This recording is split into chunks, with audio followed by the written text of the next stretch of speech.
ఓం సారాం. సమస్త సాయి భక్తులందరికీ నమస్కారం అండి. అందరూ ఎలా ఉన్నారు? అందరూ కూడా బాబా గారి దయ వలన ఎప్పుడు ఆనందంగా ఆరోగ్యంగా ఉండాలని, మీరు కోరిన కోరికలన్నింటినీ కూడా బాబా గారు తీర్చేయాలని మీ తరపున నేను కూడా బాబా గారిని మనస్ఫూర్తిగా కోరుకుంటూ ముందుగా బాబా గారి పాద పద్మాలకైతే ఒక్కసారి నమస్కరించుకుని వీడియోలకైతే వెళ్ళిపోదాం. ఇక ఈ రోజు బాబా గారు సాయి మాటగా నా నోట ఏం పలికించబోతున్నారు అంటే, బిడ్డ, ఈ 4 రోజులు ఒక రకంగా నీకు పరీక్షా కాలం అనే చెప్పాలి తల్లి. ఈ 4 రోజులు గడిస్తే నీ జీవితం మహాద్భుతంగా ఉంటుంది. ఎందుకో తెలుసా? ఈ 4 రోజులు నీ జీవిత భాగస్వామితో కాసింత జాగ్రత్త. ఈ మాట కొంచెం నీకు భయంగా ఉంటుంది, కంగారును కలిగిస్తుంది, గుండెల్లో గుబులును కూడా పుట్టిస్తుంది, నాకు తెలుసు. కానీ తప్పదు, ప్రతి మాట వినాల్సిందే, జాగ్రత్త పడాల్సిందే. ఎందుకంటే ఇది నీ సాయి ఇస్తున్న సందేశం. నీ సాయి ఒక సందేశాన్ని తీసుకువచ్చాడంటే దాని వెనుక ఎంతో అర్థం ఉంటుందని నీకు తెలుసు. మరో 4 రోజుల్లో నీ జీవిత భాగస్వామి వల్ల జరిగేది తెలిస్తే ఖచ్చితంగా గుండెలు పగిలే షాక్ అయితే నువ్వు తింటావు, అంత షాక్ కి గురవుతావు. కాబట్టి జాగ్రత్త. అసలు ఏం జరగబోతుంది, విషయం ఏంటి, ఎందుకు బాబా ఇలా భయపెడుతున్నావు, కంగారుగా ఉంది బాబా అంటూ ఈ క్షణం నీ గుండెల్లో గుబులు రేగుతూ ఉంటే ఆ గుబులనంతా అలా దాచుకొని అణిచిపెట్టుకుని నీ తండ్రి ఏం చెప్తున్నాడు ప్రతి మాటను కూడా వినాలి బిడ్డ. వింటేనే అర్థమవుతుంది నువ్వు ఏం చెయ్యాలి, ఎలా ఉండాలి, నీకు రాబోతున్న ఆపత్ ఏంటి, విపత్ ఏంటి, అసలు జీవితాంతం కూడా కంటికి రెప్పలా కాపాడాల్సినటువంటి నీ జీవిత భాగస్వామి వల్లే నీకు అసలు ఏం జరగబోతోంది 4 రోజులు, అసలు విషయం ఏంటి అర్థం చేసుకో. ఎందుకంటే నీ మనసుకు తెలుసు నీ జీవిత భాగస్వామి నిన్ను ఎంత ప్రాణంగా ప్రేమిస్తారో, ఎంత కంటికి రెప్పలా కాపాడుకుంటారో. ఏదైనా నీకు ఆపద వస్తే తనకు ఆపద వచ్చినట్టు విలువెల్లాడిపోతారు. మరి అలాంటి జీవిత భాగస్వామి వల్లే నీకు అపాయం వస్తుంది. వాళ్ళ వల్ల జరిగేది తెలిస్తే ఖచ్చితంగా నువ్వైతే షాక్ అవుతావు అని అంటున్నాను కదా. ఖచ్చితంగా తెలుసుకోవాల్సిన బిడ్డ విషయమే తల్లి. ఎందుకు అంటే నీ జీవితంలో చాలా కీలకమైన రోజులు ఈ 4 రోజులు కూడా. ఎందుకంటే పరిస్థితులు అలా ఉన్నాయి, పరిస్థితులు పగపట్టాయనే చెప్పాలి.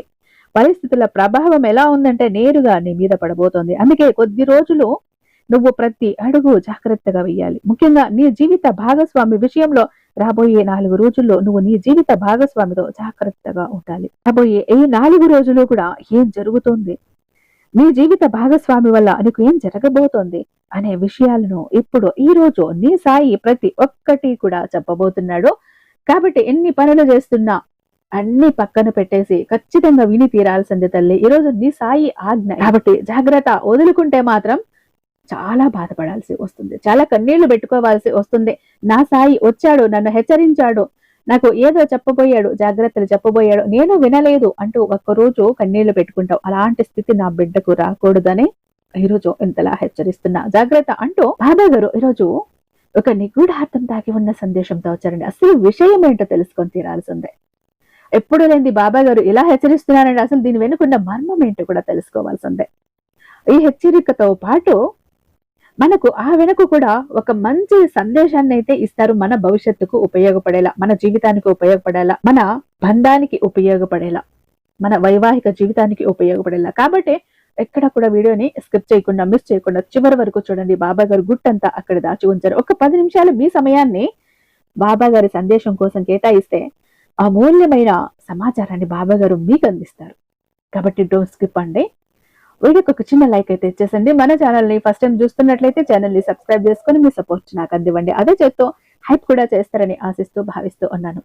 ఇక మనకు తెలిసిన గురూజీ, ఎందుకు ఇంతలా చెప్తానంటే నాకు తెలిసిన వాళ్ళు కూడా పర్సనల్ గా ఎంతో మంది ఈయన దగ్గర వాళ్ళ ప్రాబ్లమ్స్ ని సాల్వ్ చేసుకుని హ్యాపీగా లైఫ్ లీడ్ చేస్తున్న వాళ్ళు కూడా ఎంతో మంది ఉన్నారు. అందుకే ఇంత నమ్మకంగా చెప్తూ ఉంటాను. మీరు ఎంతటి పెద్ద సమస్యనిచ్చినా, ఎంత మొండి సమస్యనిచ్చినా కాదు లేదు అన్న మాట ఈయన చరిత్రలోనే ఉండదండి. దాన్ని ఛాలెంజింగ్ గా తీసుకుని చిటికేసినంతలో పరిష్కరించడంలో ఎన్నో ఏళ్ల అనుభవం ఉన్నటువంటి దైవశక్తి కలిగినటువంటి గురూజీ శ్రీ షిరిడి సాయిబాబా ఆశీస్సులతో జ్యోతిష్యం చెప్తారండి గురూజీ సుబ్రహ్మణ్యరాజు గారు. నెంబర్ 1 వశీకరణ స్పెషలిస్ట్ అండి. వీరి మొబైల్ నెంబర్ 96698732. ఎలాంటి ప్రాబ్లం ఉన్నా కేవలం ఫోన్ ద్వారా, పూజల ద్వారానే. మీరు నేరుగా వెళ్లాల్సిన పని లేదు, పర్సనల్ గా మీట్ అవ్వాల్సిన పని అంతకంటే కూడా లేదు. 3వ కంటికి తెలియకుండా మీ మొండి సమస్యలు సైతం మీరు పరిష్కరించుకోవచ్చు. ప్రేమ, పెళ్లి, ఉద్యోగం, రాజకీయం, విదేశీ ప్రయాణం, ధనం నిలకడగా లేకపోవటం, భార్యాభర్తల మధ్య గొడవలు, ఆస్తి తగాదాలు, అప్పుల బాధలు, స్త్రీ పురుషులకు ఎటువంటి గుప్త సమస్యలున్నా నెంబర్ 1 వశీకరణ స్పెషలిస్ట్. అలాగే మీ మీద, మీ ఇంటి మీద చెడు ప్రయోగం జరిగి ఉన్న నరదృష్టి, నరఘోష, సంతాన సమస్యలు, మానసిక సమస్యలు, గుప్త సమస్యలు, భార్యాభర్తల మధ్య, లవర్స్ మధ్య అనుమానాలు, అపార్థాలు ఉన్న, థర్డ్ పార్టీ ఉన్న, విడిపోయే స్థితికి వచ్చిన, అత్తాకోడళ్ల మధ్య సఖ్యత లేకపోయినా ప్రతి ప్రాబ్లం కి చక్కటి సొల్యూషన్ అందిస్తున్నారు. మీ వివరాలన్నీ చాలా సేఫ్ అండ్ సెక్యూర్ గా ఉంచుతారు. ఎక్కడంటే మీకే కాదండి, దేశ విదేశాల్లో ఉన్న వారికి సైతం అందుబాటులో ఉంటున్నారు. కాబట్టి స్క్రీన్ మీద ఉన్నటువంటి నెంబర్ కి ఒక్కసారి కాల్ ట్రై చేసి చూడండి. ఆ తర్వాత మీ హ్యాపీనెస్ మీరే నాతో షేర్ చేసుకుంటారు. ఇక బాబా గారి సందేశం విషయానికి వస్తే, తల్లి ఈ 4 రోజులు కూడా చాలా జాగ్రత్తగా ఉండు. ఎందుకంటే అయ్యా మాత్రం కొంచెం నువ్వు అజాగ్రత్తగా ఉన్నా కూడా ఇక్కడ నీ బంధం ఏదైతే ఉందో దెబ్బతినే అవకాశం ఉంది, దూరం అయ్యే అవకాశం ఉంది. క్షణికావేశాలు ఎన్నో ఉన్నాయి, మాట పట్టింపులు ఎన్నో ఉన్నాయి, ఆత్మాభిమానాలు ఎన్నో ఉన్నాయి. కాబట్టి నేనంటే నేనే పట్టుదల ఎంతో ఉంది ఇక్కడ. ప్రతి ఒక్క దాన్ని నువ్వు గెలిచిన రోజునే నీ బంధం నీకు దక్కుతుంది. లేదా వాళ్ళు రెచ్చగొట్టారనో, నీకు బాధ కలిగిందనో, నీ కోపం వచ్చిందనో, అవతల వాళ్ళు రెచ్చిపోయారనో, ఒకరికొకరు నువ్వెంత అంటే నువ్వెంత అనుకుంటే ఈ 4 రోజుల్లో మీ బంధం మీద నరదృష్టి ఎక్కువగా ఉంది. కాబట్టి ఏం జరిగినా జరుగుతుంది. కాబట్టి జాగ్రత్త. ఒక్క నిమిషం ఆలోచించు. ఏం జరుగుతుందో చెప్తాను, దానికి నువ్వు ఎలా నడుచుకోవాలో కూడా. ఎందుకంటే ఒక చోట నీకు సమస్య రాబోతోంది, ఆ సమస్య రాకుండా దాని నుంచి నువ్వు ఎలా బయటపడాలో కూడా చెప్పటం నీ సాయి బాధ్యత కదా. ఈ రోజు చెప్తున్నాను, నీ బంధాన్ని నువ్వు కాపాడుకోవాలి, నీ బంధంతో నువ్వు బాగుండాలి, అర్థం చేసుకోవాలి. అందుకే ఈరోజు ఎంతలా చెప్తున్నాను బిడ్డ. ఎందుకనంటే ఇక్కడ నీ సమయం అంత బాగాలేదు కాబట్టి మరీ మరీ హెచ్చరిస్తున్నాను. ఈ సమయంలో ఓపిక అవసరం, సహనం అవసరం, అర్థం చేసుకోవటం అవసరం. నా మనిషే కదా అని అనుకోవటం అవసరం. నా జీవిత భాగస్వామి కదా, నా జీవితంలోకి వచ్చింది కదా, వచ్చాడు కదా అని అనుకోవటం కూడా చాలా చాలా ఒక ముఖ్యమైన విషయం బిడ్డ. అలా కాకుండా తను నన్ను ఏదో అన్నారో నేను కూడా అనేయాలని మాట మీద పెట్టుకోకుండా మాట పట్టింపులకు పోయావంటే శాశ్వతంగా దూరం అయిపోయే అవకాశం ఉంది. ఇక్కడ నీ జీవితంలోకి, మీ ఇద్దరి మధ్యలోకి 3వ వ్యక్తి కూడా ప్రవేశించబోతున్నారు. ఈ విషయంలో మరీ జాగ్రత్తగా ఉండాల్సిన అవసరమైతే ఉంది. అందుకే ఇంతలా హెచ్చరిస్తుంది. ఆ 3వ వ్యక్తి రావటానికి కారణం కూడా ఎవరు అని కూడా చెప్తాను. ఆ 3వ వ్యక్తి ఎవరు అనేది కూడా చెప్తాను. జాగ్రత్త. ముందుగా నీ స్వభావం చూసినట్టు అయితే ఏ పని చేసినా కూడా ఒక అంకిత భావంతో పని చేస్తావు. ఎక్కడా కూడా నీ శక్తి వంచన లేకుండా కృషి చేస్తావు. ఆసక్తిగా పనిచేసి ధైర్యంగా ముందుకు వెళ్ళి ఆ పని పూర్తి చేసేస్తావు. ప్రపంచాన్ని గెలిచేందుకు సైతం కూడా వెనకాడకుండా ముందుకు వెళ్తావు. అయితే కోపం కొంచెం ఎక్కువ ఉంటుంది. అది సాధించలేనప్పుడు ఉక్రోషం ఉంటుంది, ఒత్తిడి ఉంటుంది. ఇదెందుకు నా వల్ల కాలేదు అన్న విషయంలో ఇంకొంచెం పట్టుదల పెరిగిపోతూ ఉంటుంది. అలాంటి సమయంలో ఎవరి మీద ఆధారపడకుండా జీవితం సాగించాలి అన్నది నీ తపన. ఎవరి సహాయం తీసుకోకూడదు. నా కష్టం ఉంది కదా, నా తెలివితేటలున్నాయి, ఒకరి దగ్గర నేనెందుకు సహాయం పొందాలి అన్న ఆలోచన. ఇదే సమయంలో ఇతరులకు సహాయం చేసే విషయంలో కూడా వెనకడుగు వేయకుండా ముందుగా ఉంటావు. అయితే కొన్ని సమయాల్లో దూకుడుగా ఉంటావు. నీ అర్హతకు మించి ఏది కూడా నువ్వు ఆశించవు. ఎలా ఉంటుంది నీ పనితీరు అంటే కష్టపడతావు, రెక్కల కష్టం చేస్తావు, తెలివితేటల్ని ఉపయోగిస్తావు, అన్ని కూడా అంత చక్కగా చేసుకుంటూ ఉంటావు. కానీ నీకు ఎంత అర్హత ఉందో దానికి మాత్రమే ఆశపడతావు. ఇంకా అంతకు మించి ఆశపడవు, అంతకు తక్కువకి కూడా ఆశపడవు. నాకు ఏది చెందాలి అది చెందాలి అని అనుకుంటావు. ఇక పని విషయానికి వస్తే ఎలా పని చేస్తావంటే ఒక ఆకలి మీద ఉన్న పులిలాగా అందులోకి దూకి ఆ పనిని సాధిస్తావు. నువ్వు నేనా అన్నట్టుగా సాధిస్తావు. ఏ పని అయినా కూడా నీ శక్తికి తక్కువ కాకుండా నువ్వు కష్టపడుతూనే ఉంటావు. నీ పని ఏముంది, నీ విషయాలు ఏమున్నాయి ఇవి మాత్రమే చూసుకుంటావు. అన్ని చక్కబెట్టుకుంటూ దిద్దుకుంటూ వెళ్ళిపోతూ ఉంటావు. అయినా అన్నీ కూడా నీకు అనుకూలంగా ఎలా ఉండాలో, ఎంతవరకు నడుచుకోవాలో అలా నడుచుకుంటూ వెళ్తున్న నీకు ఇప్పటి పరిస్థితులు ఎలా ఉన్నాయి అంటే కొన్ని ప్రతికూల పరిస్థితులు ఎదురవబోతున్నాయి. అంటే ప్రేమాభిమానాలు ఎక్కువ ఉంటాయి. అలాగే అందరి నుంచి ఇదే భావాలు తిరిగి పొందుతూ కూడా ఉంటావు. అయితే ముఖ్యంగా ఇక్కడ కొంచెం ఒడిదుడుకులు ఎక్కువగా ఉన్నాయని చెప్పాలి బిడ్డ. అధికంగా శ్రమిస్తావు. అనేకమైన బాధ్యతలు నెరవేర్చిన తర్వాత మాత్రమే మంచి స్థితిలోకి చేరుకుంటావు. కష్టపడకుండా ఏది రాదు. అంటే నువ్వు అతి సులువుగా అత్యున్నత శిఖరాలను అధిరోహించలేవు. కష్టం ఉండాలి. తెలివితేటలతో పని చేస్తేనే ఆ స్థితిలోకి చేరుకోవటానికి చాలా కష్టపడతావు. రకరకాల శ్రమను అనుభవించి అలసిపోతూ ఉంటావు. అయితే ఒక రకంగా చెప్పాలి అంటే చిన్నప్పటి నుంచి కూడా కొన్ని కష్టాలను అనుభవిస్తూనే ఉన్నావు బిడ్డ. చిన్నప్పుడు ఒక రకం కష్టాలైతే పెరిగి పెద్ద అవుతున్న సమయంలో చదువుకు సంబంధించి, ఉద్యోగానికి సంబంధించి ఇలా అనేక రకాల కష్టాలను చూస్తూనే ఉన్నావు. సమస్యలను చూస్తూనే ఉన్నావు. ఈ యవ్వనంలో ఉన్నప్పుడు స్నేహితులకి, బంధువులకు దూరంగా వెళ్ళాల్సి రావటం, ఇంట్లో వాళ్ళకి దూరంగా వెళ్ళాల్సి రావటం, కుటుంబ పరిస్థితులు ఇబ్బందిగా ఉండటం, ఆర్థిక పరిస్థితుల ప్రభావం వలన చిన్న వయసు నుంచి కూడా నీకు అవి ఎలా ఉంటాయి ఆర్థిక ఇబ్బందులు అనేది తెలుసు. అన్ని బాధలను చూస్తూ పెరుగుతూ వచ్చావు. స్నేహితులను కూడా ఎక్కడ వెనకడుగు వేయకుండా ఆదుకుంటూనే ఉంటావు. ఇక కుటుంబంలో గాని, బంధువర్గంలో గాని ఆస్తుల కోసం వేచి ఉండేవారు అధికంగానే ఉన్నారు తల్లి. అనేక కారణాల వల్ల ఈ పరిస్థితులన్నీ కూడా నీకు ఎలా అయ్యాయి అంటే ఒక రకంగా చెప్పాలి అంటే ఏదో నరదృష్టి అన్నట్టు, పగబడ్డట్టు అన్నట్టు అనిపిస్తోంది నీ జీవితంలో. అనేక కారణాల వల్ల ఈ పరిస్థితులన్నీ వస్తూనే ఉన్నాయి. రాబోయే 4 రోజుల్లో కూడా ప్రతికూల ప్రభావం ఎక్కువగా ఉంది బిడ్డ. నీ బలహీనతలనే లక్ష్యంగా చేసుకుని వారి జీవితంలో సున్నితమైన అంశాలపై అంటే ముఖ్యంగా దాంపత్య జీవితంపై ప్రభావం చూపబోతోంది. జాగ్రత్త. రాబోయే ఈ రోజుల్లో అత్యంత జాగ్రత్తగా ఉండాల్సిన అవసరం అయితే ఉంది. వైవాహిక జీవితంలో జాగ్రత్త అవసరం. ఎందుకంటే ప్రతికూల ప్రభావం నేరుగా నీ బంధం మీద పడుతోంది. నీ బంధం యొక్క పునాదులను కదిలించే ప్రయత్నం చేస్తోంది. చిన్న విషయాలకి, పెద్ద విషయాలకి గొడవలు జరుగుతాయి. సాధారణంగా పెద్దగా పట్టించుకోకుండా చూసి చూడనట్టు వదిలేసే మీ విషయంలో కూడా నువ్వు కూడా ఏంటంటే చిన్న చిన్న విషయాలను కూడా పట్టించుకోవాల్సిన స్థితి వస్తుంది. ప్రతి ఒక్క విషయాన్ని భూతద్దంలో పెట్టి చూడాల్సిన ఒక పరిస్థితి ఏర్పడుతుంది.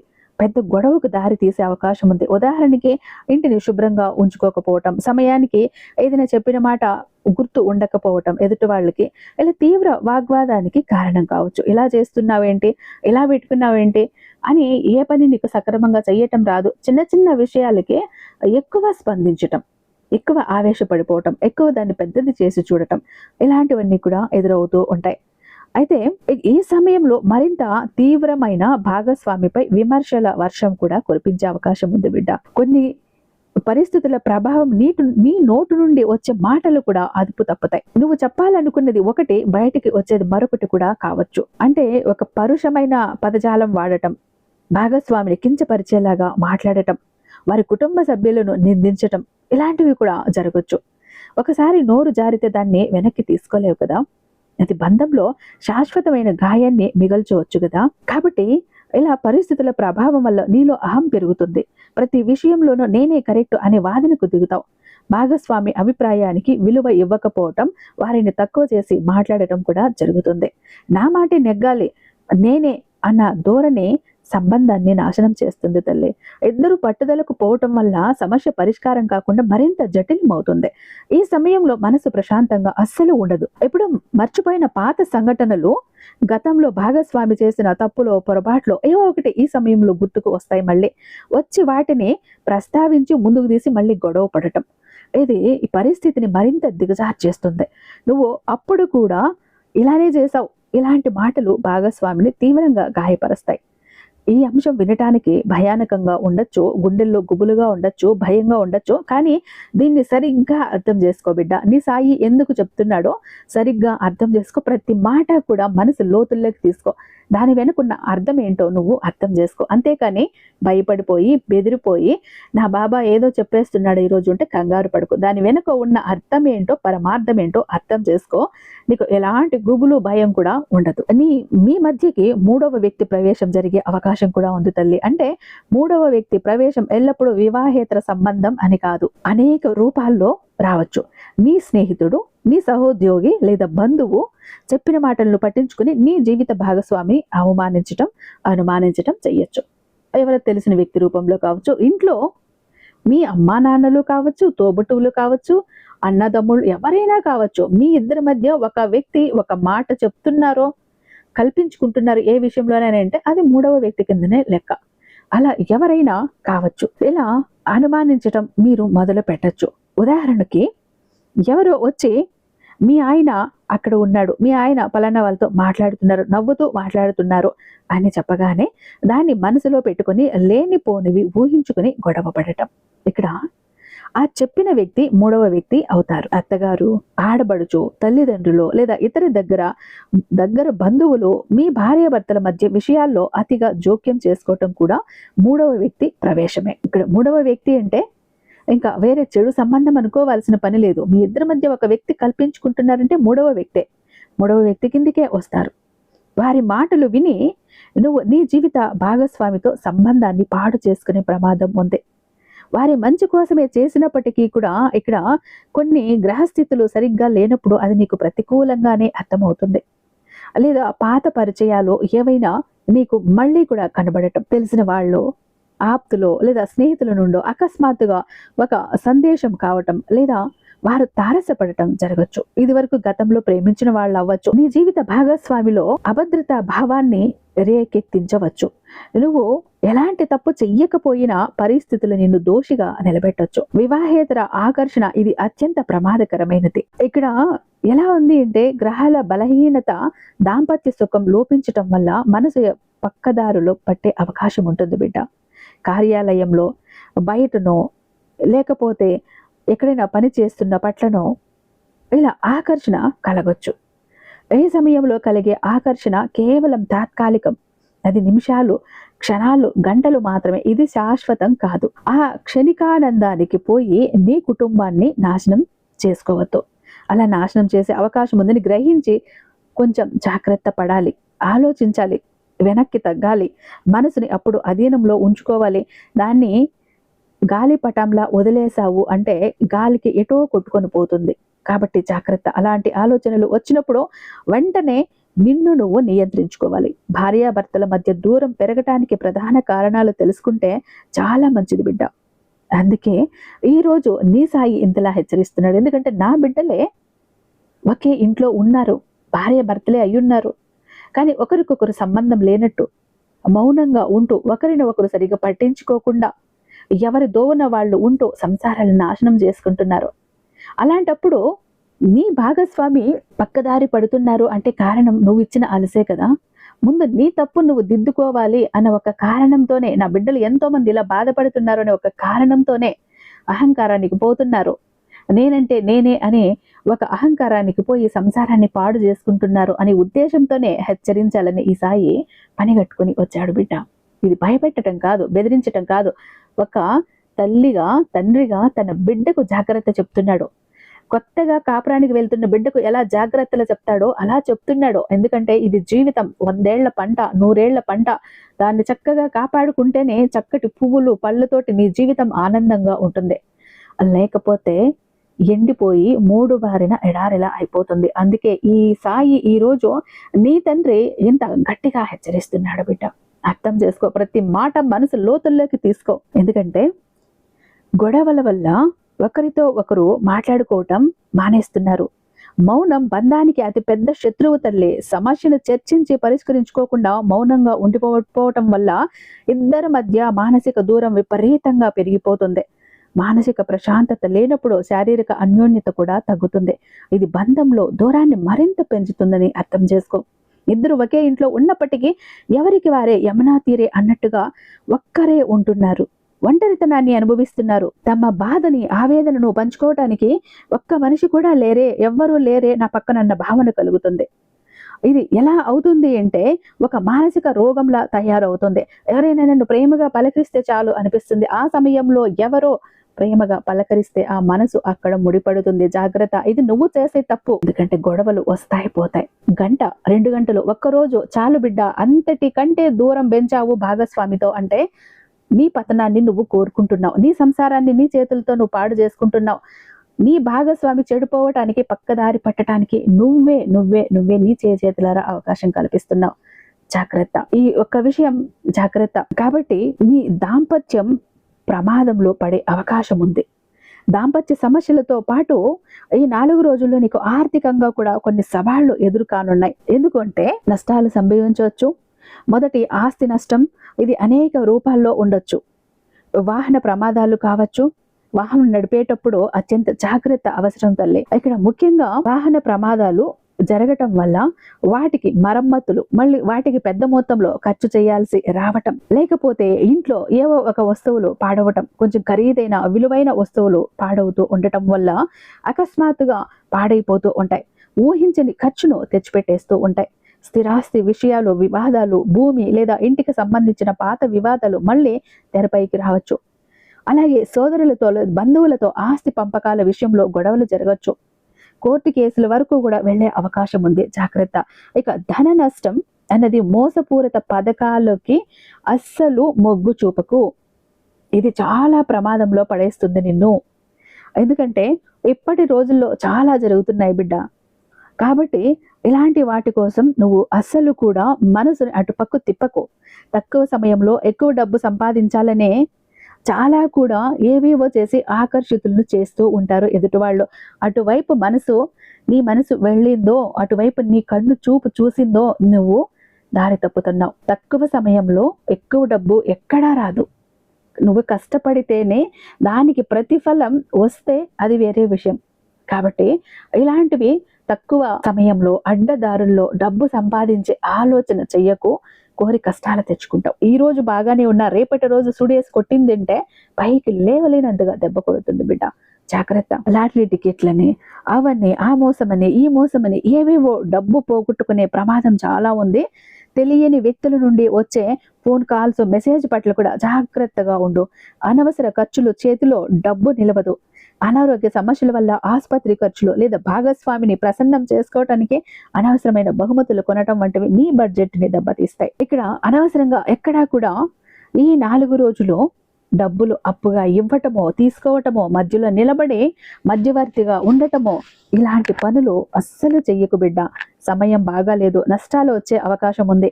90% నీకు నష్టమే జరుగుతుంది.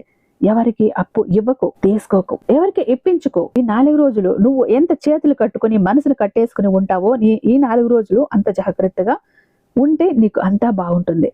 ఇది ఆడవారైనా మగవారైనా ఎవరికైనా బిడ్డ, వచ్చే 4 రోజులు కూడా ఆరోగ్యంపై చాలా శ్రద్ధ కూడా పెట్టాల్సి ఉంటుంది. మాట్లాడేటప్పుడు జాగ్రత్త. కుటుంబం మరియు ఆర్థిక సమస్యల వల్ల నిరంతరం ఒత్తిడికి గురవుతూనే ఉంటావు. చిన్న విషయాలకి విపరీతమైన ఆందోళన చెందే అవకాశం ఉంది. రాత్రిళ్ళు చెడు ఆలోచనలు, భయాల వల్ల సరిగ్గా నిద్ర పట్టదు. చెడు ఆలోచనలు నియంత్రించు. జీవితాన్ని పాడు చేస్తుంది, నిన్ను పాడు చేస్తుంది, నీ బంధాన్ని పాడు చేస్తుంది. జాగ్రత్త. నువ్వు చేసే పని మీద అంత శ్రద్ధ చూపకపోవటం, ఏ కారణం లేకుండానే చిరాకు, కోపం రావటం, ఇతరులపై ముఖ్యంగా కుటుంబ సభ్యులపై అరవటం, విరుచుకుపడటం జరుగుతుంది. మానసిక ఒత్తిడి శారీరక రోగాలకి కారణమవుతుందని గుర్తుంచుకో. అలాగే ఏం చేసినా కొంచెం ప్రశాంతంగా ఆలోచించు, మనసు పెట్టి ఆలోచించు.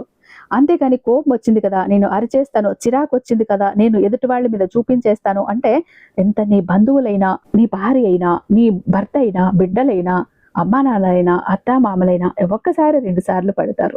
అస్తమానం భరించే ఓపిక ఎవరికీ ఉండదు బిడ్డ. భారం అయిపోతావు, జాగ్రత్త. అన్నింటినీ అదుపులో ఉంచుకున్న వాడే మహా మనిషి అని గుర్తుపెట్టుకో. ఏది నోటికి వస్తే అది మాట్లాడటానికి ప్రయత్నించుకో. ఏది జరిగినా కూడా అన్నింటినీ అదుపులో పెట్టుకోవటానికి ప్రయత్నించు. ఎందుకనంటే గనక ఇది నీ 100 ఏళ్ల జీవితం. ఏ మాత్రం కొంచెం అటు ఇటు అయినా కూడా బంధం అన్న పునాదులు కదిలిపోతాయి. ఆ తర్వాత నువ్వు ఏం చేసినా, ఎంత ఏడ్చినా, ఎంత మొత్తుకున్నా పెద్ద ప్రయోజనం అయితే ఉండదు బిడ్డ, జాగ్రత్త. ఈ 4 రోజులు ఓపిగ్గా ఉండు. నీ భర్త కోపంగా మాట్లాడినా నువ్వు సమయం కోల్పోవద్దు. ఆయన మాటలకు ప్రతిగా నువ్వు మాట్లాడితే చిన్న నిప్పురవ్వ కూడా పెద్ద మంట అవుతుంది. ఆయన శాంతించిన తర్వాత నీ అభిప్రాయాన్ని మెల్లిగా చెప్పు. కుటుంబ సభ్యులు ముఖ్యంగా అత్తమామల జోక్యం ఎక్కువగా ఉండొచ్చు. వారి మాటలను గౌరవించు, మర్యాద ఇవ్వు. కానీ దాంపత్య జీవితంలోకి వారిని పూర్తిగా రానివ్వకు. తెలివిగా వ్యవహరించు. ఆరోగ్యంపై శ్రద్ధ ఉంచు. ఎందుకంటే ఇలాంటి సమస్యలు వచ్చినప్పుడు ఆరోగ్యం చెడిపోతుంది, జాగ్రత్త. ఎందుకంటే సమస్య తీవ్రంగా ఉన్నప్పుడు పెద్దవాళ్ళ సలహా తీసుకో, అనుభవజ్ఞుల సలహా తీసుకో. కానీ నీ భర్తను అక్కడ తక్కువ చేసి మాట్లాడకు. అలాగే పురుషులు కూడా ముఖ్యంగా ఈ 4 రోజులు కోపాన్ని నియంత్రించుకోండి. ఎందుకంటే అలాగే నా బిడ్డలు ఎవరైతే ఉన్నారో మగవారు, వారు కూడా ఈ 4 రోజులు కూడా కోపాన్ని నియంత్రించుకోవాలి బిడ్డ. ఎందుకంటే కోపం వల్ల నీకు నష్టమే ఎక్కువ జరుగుతుంది. కోపం ఎక్కువగా వస్తుంది. కోపంలో తీసుకున్న నిర్ణయాలు, మాట్లాడిన మాటలు నిన్ను తర్వాత తీవ్రంగా బాధిస్తాయి. కోపం వచ్చినప్పుడు ఆ ప్రదేశం నుండి పక్కకు వెళ్ళిపో, లేదా మంచినీళ్లు తాగు.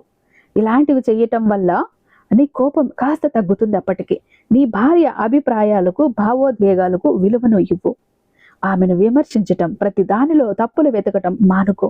ఆమె నుండి ఏం కోరుతుంది? ప్రేమను, భరోసాను మాత్రమే కోరుతుంది. పని చేసే చోట, స్నేహితుల్లో ఎవరైనా మహిళలు నీతో స్నేహంగా ఉన్నంత మాత్రాన దాన్ని అపార్థం చేసుకోవద్దు.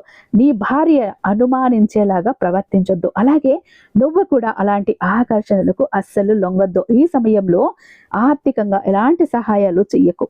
జీవితం ఈ పంద్యాల కోసమని వాటి కోసమని దూరంగా ఉంచుకో. కుటుంబాన్ని ఆర్థిక కష్టాల్లోనికి నెట్టకు. ఈ కష్టకాలం నుండి నువ్వు బయటపడాలి అని గట్టిగా అనుకో. ఇక్కడ నా బిడ్డలు ఆడవారైనా, మగవారైనా, స్త్రీలైనా, పురుషులైనా కూడా ఎలా ఉండాలి అంటే ఓపికగా ఉండాలి, సహనంతో ఉండాలి. భర్త ఏదైనా ఉంటే భార్య అనుసరించుకుని వెళ్ళాలి. భార్య ఏదైనా చిరుగురులాడితే కూడా నా భార్యే కదా, ఏదో పని ఒత్తిడులలో మాట్లాడేసిందిలే, తర్వాత అర్థం చేసుకుంటుంది అని వెళ్ళిపోవాలి. అంతేకాని అలా కాకుండా తను నన్నెందుకు అనాలి అని నువ్వు అనుకున్నా, అతను నన్నెందుకు అనాలి అని తన అనుకున్నా, ఇద్దరి బంధము బీటలు వారుతుంది. జాగ్రత్త. బంధం పునాదులు కదులుతాయి. ముందుగా మనసులో ఒక గట్టి సంకల్పం చేసుకో. నా జీవిత భాగస్వామితో ఏం జరిగినా నేను గొడవ పడకూడదు, ప్రశాంతంగా ఉండాలి, తనకు మెల్లిగా నచ్చ చెప్పాలి, తనకు అర్థమయ్యే విధంగా చెప్పాలి, ప్రేమగా చెప్పాలి. అంతేగాని కోపంగా మాట్లాడకూడదు, కసరకూడదు, చిరాకు పరాకులు ఆడకూడదు అని ముందుగా నీలో నువ్వు గట్టిగా ఒక నిర్ణయం తీసుకో బిడ్డ. ఎంత రెచ్చగొట్టినా నువ్వు ప్రశాంతంగా ఉండటానికి ప్రయత్నించు. నీ భాగస్వామి ఎంత రెచ్చగొట్టినా కూడా కోపం తెచ్చుకోకు. ఇది సరైన సమయం కాదని, తర్వాత మాట్లాడతాను అని తనకు మెల్లిగా చెప్పేసి అక్కడి నుంచి కొంచెం దాటిపోయి ఆ పరిస్థితిని 4 రోజులు కూడా నిస్సందేహంగా ఒక పరీక్ష సమయంగానే చెప్పాలి. నీ దాంపత్య జీవితానికి మాత్రం ఇది. దాంపత్య జీవితంలో ఆర్థిక నష్టాలు, ఆరోగ్య సమస్యలు కొంచెం ఉన్నాయి. ఈ పరీక్షలో నువ్వు ఓపిక, సంయమనం, అవగాహన అనే ఆయుధాలతో నిలబడితేనే నీ బంధం మునిపటి కన్నా మరింత బలపడుతుంది. కాబట్టి ఆందోళన చెందకుండా ధైర్యంగా, తెలివిగా ఈ పరిస్థితిని ఎదుర్కోబిడ్డ. నీ జీవిత భాగస్వామి నీ శత్రువు కాదు, నీ అర్థ భాగం. ఈ కష్ట సమయంలో ఒకరికొకరు తోడుగా నిలబడితే ఎలాంటి పరిస్థితులు, ఎలాంటి నర దృష్టిలో, ఎలాంటి జలాల ఏడుపులో, ఎలాంటి మూడవ వ్యక్తులు ఏవి కూడా మిమ్మల్ని ఏమి చేయలేవు. ఇక్కడ కావాల్సింది మీ ఇద్దరు బాగుండటం, ఒకరినొకరు అర్థం చేసుకోవటం, ఒకరికొకరు తోడుగా నిలబడటం. ఇలా ఉంటే ఎవరు మిమ్మల్ని విడదీయలేరు. బిడ్డ, అర్థమైంది కదా? ఎందుకంటే ఈ 4 రోజులు కూడా నీకు పరిస్థితి, సమయము అన్నది అంత అనుకూలంగా లేదు. అది నేరుగా నీ దాంపత్య జీవితం మీదనే పడబోతోంది. కాబట్టి బంధం బాగుండాలి, బంధం కలకాలం ఉండాలి, నీ బంధం నీతో ఉండిపోవాలి అంటే గనక ఇక్కడ నువ్వు ఏం చెయ్యాలో తెలుసా? బంధానికి తల ఉంచాలి, కొంచెం నువ్వు వెనక్కి తగ్గాలి, కోపాన్ని తగ్గించుకోవాలి, ప్రశాంతంగా ఉండటానికి ప్రయత్నించాలి. తెలుసో తెలియకో నీ జీవిత భాగస్వామి ఏదైనా మాట్లాడినా, కోపం చూపినా, అరిచినా, కేకలేసినా, ఆవేశపడినా మౌనంగా ఉండిపోవటమే, తర్వాత మెల్లిగా చెప్పుకోవటమే. కాబట్టి జాగ్రత్త. బంధం ఒక్కసారి చేజారింది అంటే మళ్ళీ దాన్ని తిరిగి దక్కించుకోలేవు. ఒకవేళ దక్కించుకున్న మునుపటి మాధుర్యం ఆ బంధంలో ఉండదు బిడ్డ. జాగ్రత్త అంటూ బాబా గారు ఈరోజు ఒక అత్యద్భుతమైన సందేశంతో మన ముందుకు వచ్చారండి. ఐ హోప్ ఈ వీడియో మీకు నచ్చే ఉందని భావిస్తున్నాను. బాబా గారి మరొక అద్భుతమైన సందేశంతో మీ ముందుంటాను. అంతటిదాకా సర్వేజన సుఖినో భవంతు. ఓం సాయిరామ్.